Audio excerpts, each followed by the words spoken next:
Hi guys, welcome to another video and welcome to a WWE reaction. This video was recommended by Extraordinario and he said, "Hi Bunny, can you please react to why WWE refused to turn John Cena heel from Sportskeeda Wrestling?" Thank you. Thanks for your lovely work. Oh, thank you so much for being so nice to me. Yes, let's go and check out this video. How about a little heel turn? Nice one. Why did WWE refuse to turn John Cena heel? You know the name. And he was WWE's franchise player for a tremendous amount raise the volume of just a time. bit. In the last 4 decades, there are only really 4 men, undoubtedly, that were pitched as the face of WWE to the masses. Those 4 men include Hulk Hogan, Stone Cold Steve Austin, The Rock and John Cena. Yeah. In a way, Cena was truly WWE's last true megastar. The last guy who had the entire show built all the way around them. The one who made I feel like all Roman of the money Reigns for a is lot of also other really people in the important business. now. And that person probably was John Cena. He might be widely loved by the WWE fan base across different demographics and at this point different generations, but make no mistake about it, it was far from being a widespread acceptance during his run as the face of the company between 2005 and say 2015. Just like how you had a vocal minority booing Roman Reigns loudly at all the major events during 2015 to 2018, you had an entire portion of the audience doing the same thing for John Cena, who was pitched as the biggest good guy, who appealed to women and children, but maybe sometimes the fellas weren't on board. It led to the infamous "Let's go Cena, Cena sucks" chants from the crowd, dividing them into two different camps. They were either with John or against him, proving how polarizing he was, but certainly not leaving crowds quiet wherever he performed. To keep it short, the reason why fans began to turn on Cena as early as 2005 and 2006, when he was positioned as a top-tier player, was that his character seemed a little bit stale. It was a little bit too goody two-shoes for people's liking, especially coming out of the gritty attitude, nothing special about the person, like something that you were of the late forgettable 90s and early 2000s. He was the definition of a corporate pro wrestler. Not to say that that was a bad thing. Have you ever seen a movie or a show where the main character is just so good, so perfect, so flawless that it might be perceived as annoying? That was Cena to most male fans or most people that were in the Cena sucks crowd. It wasn't so much as about doubting Cena's in-ring ability as much as it was about maybe that segment of the audience wanting to see a different, darker side of him. Cena came into WWE when he was still a thugonomic bad boy rapper, but evolved into Super Cena. You know what I have a feeling? I have a feeling that one of the reasons why WWE refused to turn John Cena heel is because backstage or in the like, he was really loved by kids and he did a lot of charities and he was known for these things, and you cannot be a heel and portray yourself backstage as a good guy or be a good guy in reality. Maybe they wanted super villain Cena, but believe it or not, it almost happened. Just for context, it's important to remember why WWE valued John Cena as a good guy so much.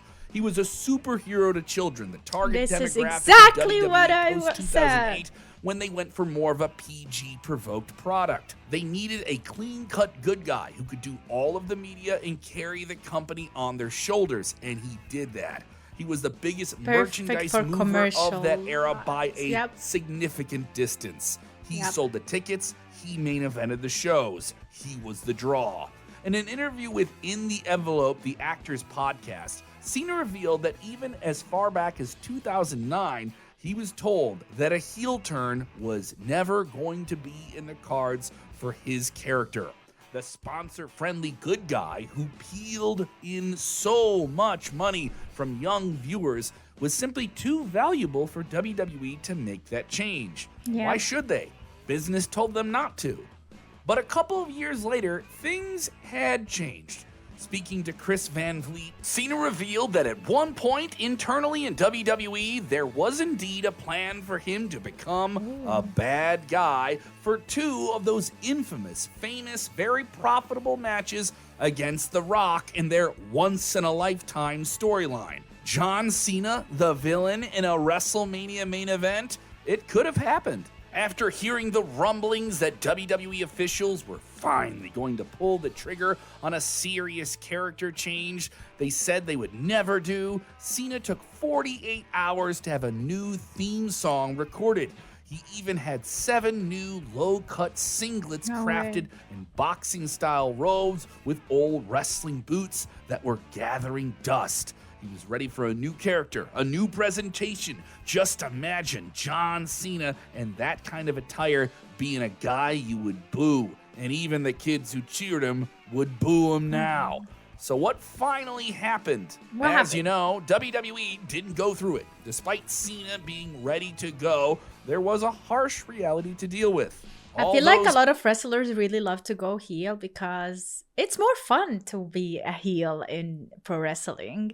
Like, you can trash talk people and you can say really mean things, even if you mean it or don't mean it, without like. And while you're doing that, it's a good job. You're doing a good job. Like, people are booing you and hating on you, and that is a good job. That's portrayed as success, you know? And that's the thing, because we are inheritably, like, we like to be good and we like to not get any hate or criticism. And once we do, we feel really bad about it. But imagine it's part of your job to get that. And the more hate you get, the better it is for your job. So it is definitely different mindset, and it kind of helps with the mindset, the whole thing about being positive in your job and taking negativity with no problem whatsoever. Yeah, I think being a heel is easier. Make-a-wishes that he was granting for children, he wouldn't do them anymore. He wouldn't be able to connect with the audience like that. He was ready to do that? The millions of dollars he made for WWE in merchandise sales. All that merchandise may not have moved the same way, especially when it didn't have a good guy on it. All those media appearances, they would be reduced quite a bit. WWE's high brass were more keen to make John Cena the Babe Ruth not the of Cena WWE. I know. They couldn't picture him as a bad guy. And it's a shame it turned out the way it was, because we have 2 concrete examples of such situations before and after this time that has proved it may have worked. Hulk Hogan was the wrestling superstar. Heck, he's one of John Cena's biggest. Come on, guys. Like, I understand people seeing Hulk as a good guy, but Hulk is so much more egotistical, I feel like, and narcissistic than John Cena. I don't know why. Like, when he portrays himself like, I am the best, and with his poses and things, maybe back in the day people didn't see that, but right now, if I'm looking at it, I feel like it's a bit showing.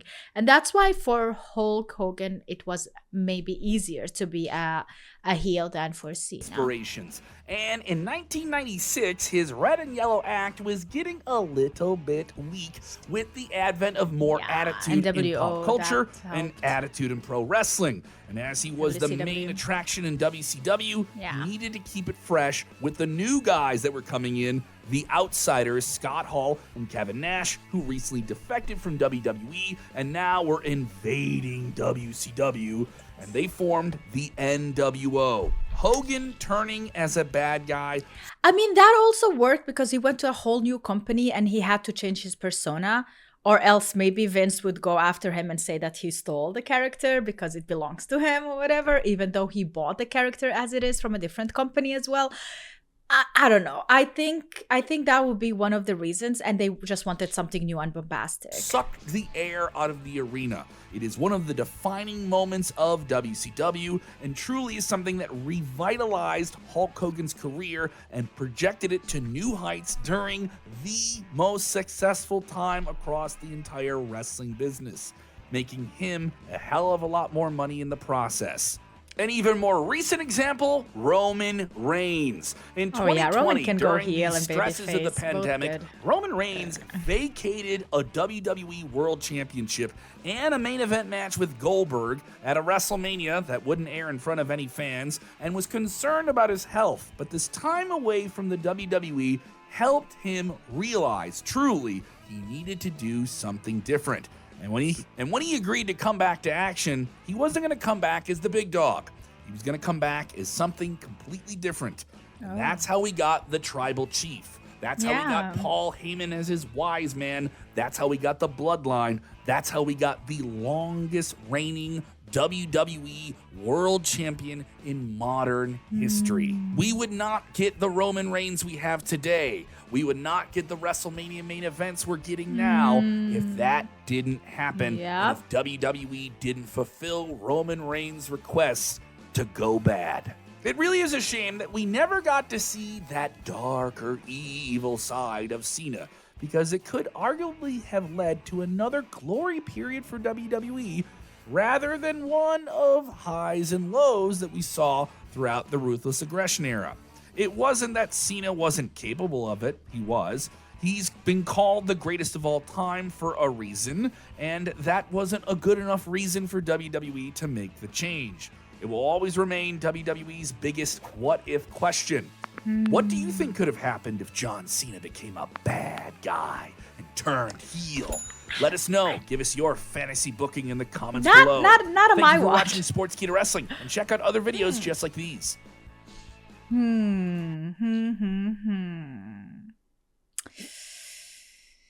What do you think? I can't see. I literally cannot see him as a heel. I mean, it could be a turning heel because he has to deal with a different heel. Like, you turn evil for a while because that's the only way to deal with another evil, and then you go back to being the good guy.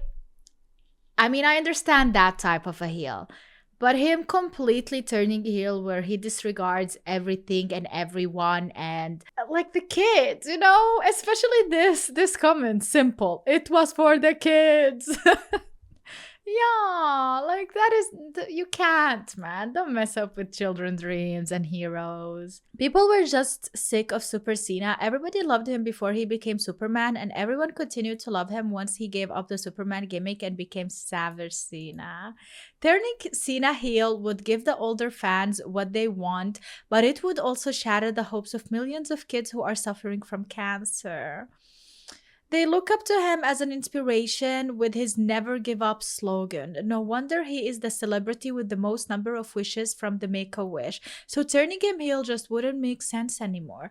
I completely agree. There was a bigger reason for him to stay and more important than our entertainment. Like, let's be honest.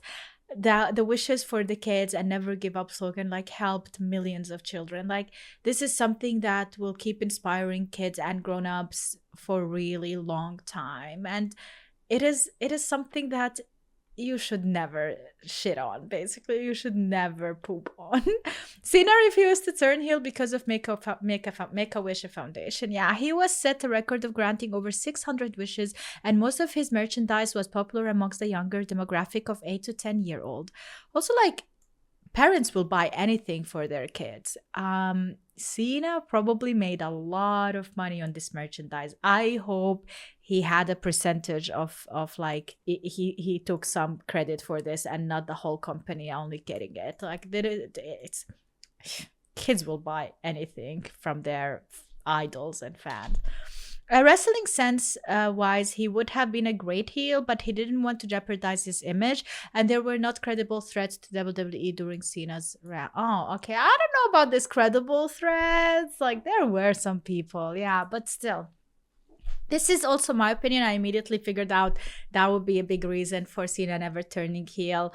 Probably it would be really enjoyable seeing him as a heel, but that is all. Like, we love Hollywood Rock. We love him turning heel on us right now in 2024, 2025, and maybe probably next WrestleMania. But yeah, John Cena 2025. Maybe that's the type of Cena that we're gonna get as a heel. Maybe now is his time because it's last year of him being a wrestler. Maybe he wants to do something new and different. So probably when he comes back, there will be some heel questionable moments here and there. I hope so, at least, because like, yeah, Make a Wish and stuff. This also is in the past.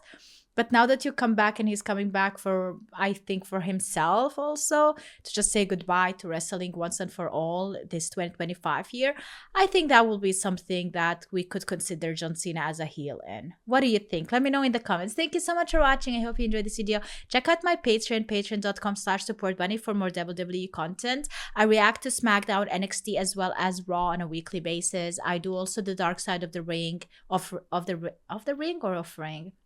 I don't know if there is a the there, but also I do a lot of documentaries related to WWE and pro wrestling. I do some videos that you recommend to me depending on your tier, as well as movies related to WWE. So let me know if you want, check out the Patreon. I will leave a link in the description.